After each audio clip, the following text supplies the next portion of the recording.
So this week, I made a few changes to the way I laid out my buttons for the Yahtzee game. I had a problem with the Yahtzee. It, when you play Yahtzee, you have to be able to add more Yahtzees, so you can have like bonus Yahtzees or whatever it's called. So I added that functionality, and obviously it still adds the score, but each individual one actually disables now, rather than just having like these ones where you click once and they all disable. So that's the only thing I changed visually on this. And then today, I've been building a component that we can eventually put into all of our different pages. I connected to an API called Board Game Atlas, and it basically shows, it's just an API with a bunch of board game information. So I wanted to be able to have access to the information that they have on there, so I can here for this query search, there's just a ton of data that comes in for all these games.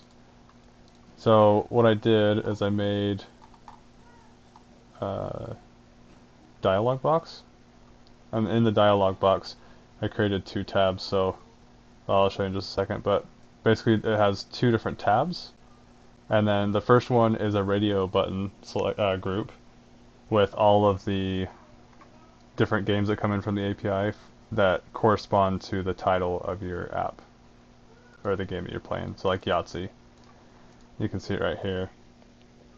So from the API, it's showing you all the different versions of Yahtzee.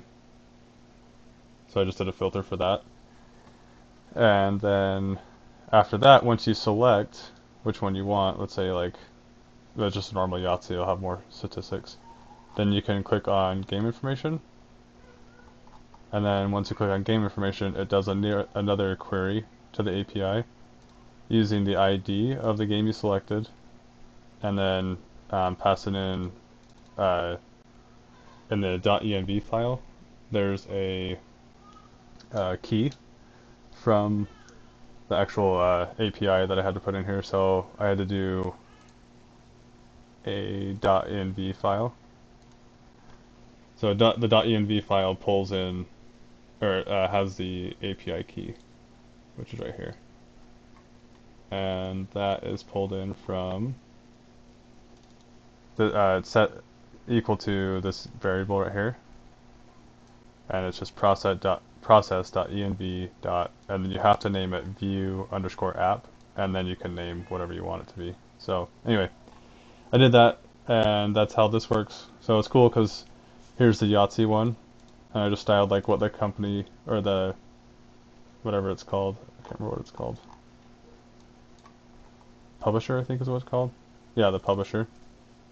And then the description, and then you can actually go here and you can click on a different one and go to game information, and it loads that information too.